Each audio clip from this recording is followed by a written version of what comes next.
Lo primero que debemos de tomar en cuenta es que Génesis no tiene un solo relato de la creación, sino dos relatos de la creación. Creemos que la Biblia es la palabra de Dios y por lo tanto, sin error en lo que pretende enseñar. Sin embargo, no todos los libros de la Biblia comparten el mismo género y requieren el mismo enfoque interpretativo. La Biblia es una colección de libros de diversos autores producidos durante más de 1000 años que utilizan una variedad de géneros literarios. Por ejemplo, las parábolas son cuentos ficticios que pretenden enseñar la verdad teológica.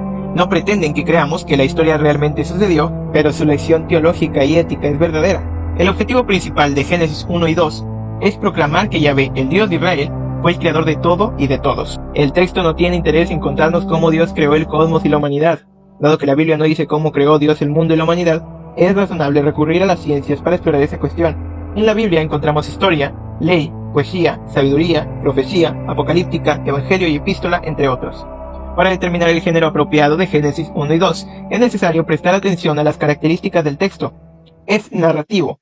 Cuenta una historia. Bueno, en realidad dos historias. Tiene un uso intenso y generalizado del lenguaje figurado y tiene relación con otros relatos y la mitología del antiguo cercano oriente. Génesis 1 y 2 está lleno de lenguaje figurado que indica que el escritor no pretende que el lector tome la descripción de la creación del cosmos o de la humanidad como literalmente verdadera. El autor quiere que pensemos en días literales, es decir, días de 24 horas de duración. La ausencia del sol, la luna y las estrellas hasta el cuarto día significa que esta descripción pictórica de la creación, que tuvo lugar durante una semana, no describe lo que realmente sucedió. Incluso, Orígenes se asombra de que algunos puedan tratar a Génesis de manera tan rígida. La creación se presenta pictóricamente como si tuviera lugar durante una semana laboral normal de 6 días, seguida de un día de descanso. La secuencia de los actos de creación apoya la idea de que estamos tratando con una descripción literaria, no literal, de la creación. Dios creó a Adán soplando polvo, lo que representa a Dios como un ser humano con pulmones. La creación de Eva del costado de Adán enseña que son iguales. El hecho de que ella haya sido creada del cuerpo de Adán demuestra reciprocidad. Es importante tener en cuenta la relación entre Génesis 1 y 2 y las historias de creación del antiguo cercano oriente. A diferencia de otros relatos antiguos, el relato bíblico presenta una visión única de la creación. Por ejemplo, en algunas mitologías del antiguo cercano oriente, los dioses crean a los humanos a partir de la sangre de otros dioses o demonios, utilizando la arcilla y la sangre divina. En contraste, el relato bíblico describe la creación de los humanos como una obra directa de Dios, sin recurrir a elementos mitológicos o sobrenaturales. Es necesario aclarar que el relato babilónico tiene una visión baja de la humanidad como criaturas despreciadas por los dioses. El relato bíblico presenta una imagen mucho más digna de la humanidad. Ambos relatos citan el trabajo como la intención de la creación de los seres humanos, pero la concepción babilónica del trabajo humano es realizar un trabajo que los propios dioses no querían hacer. El relato bíblico habla de la posición más digna de los que cuidan y guardan el jardín. El relato bíblico narra cómo Yahvé creó las aguas. No lucha contra las aguas, sino que separa soberanamente las aguas de arriba de las de abajo y luego crea la tierra. La descripción de la creación de los cuerpos celestes tiene un sutil propósito polémico. En el Enuma Elis, el sol, la luna y las estrellas son en sí mismos dioses y diosas. En el relato bíblico son creaciones de Dios.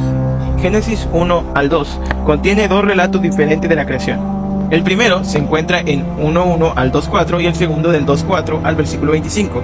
Cada uno de los dos relatos tiene su propia perspectiva sobre la creación. La falta de armonía en la secuencia no es una contradicción.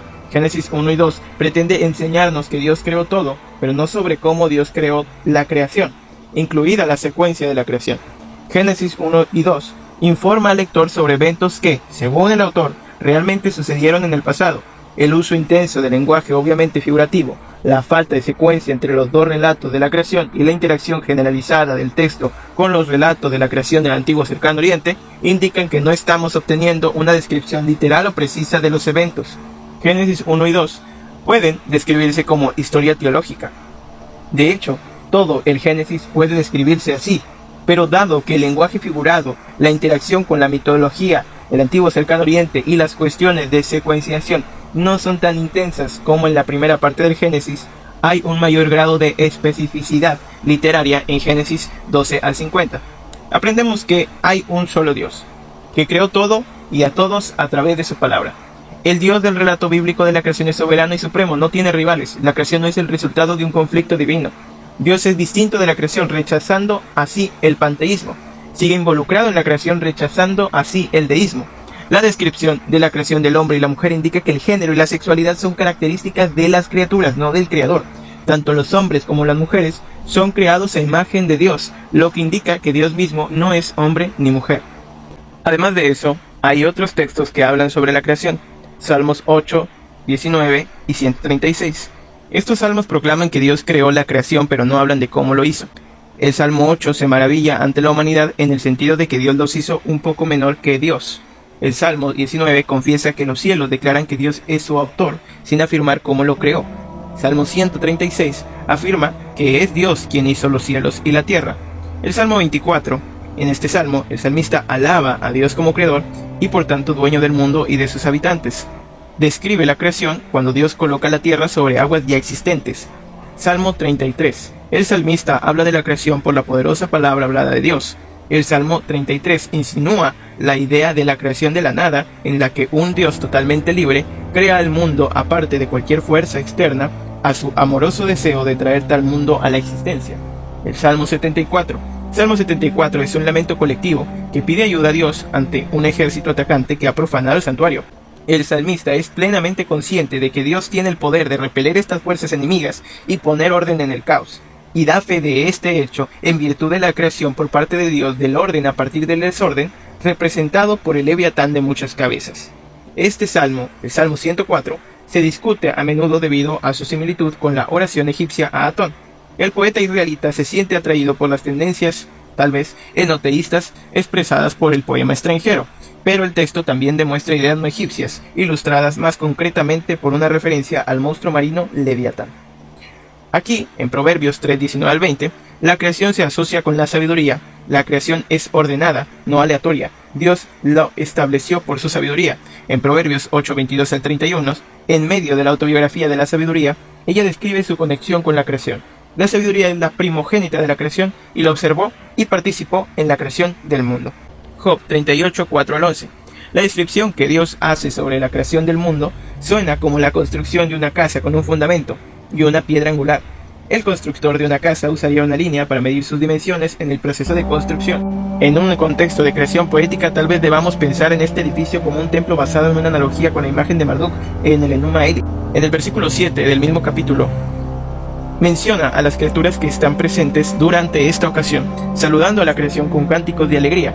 En los primeros 2 puntos del versículo 7 se le describe como las estrellas de la mañana y luego se les identifica como todos los hijos de Dios en los 2 puntos.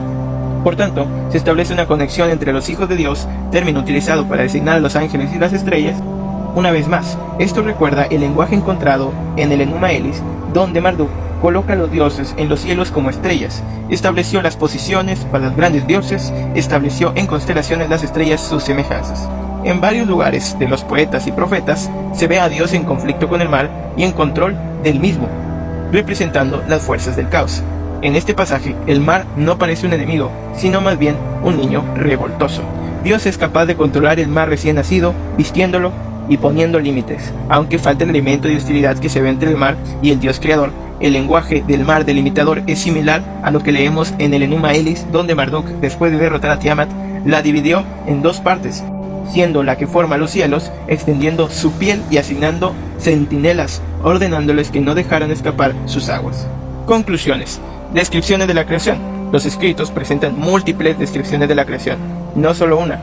Todas estas descripciones utilizan un lenguaje altamente figurativo, gran parte de la cual está formado por la mitología del antiguo Cercano Oriente. La naturaleza flexible y altamente figurativa del lenguaje de la creación sugiere que estos textos no tienen ningún interés en decirnos cómo Dios realmente creó la creación. Todos los textos, como es lógico, dan un testimonio unido del hecho de que Yahvé es el creador y nadie más.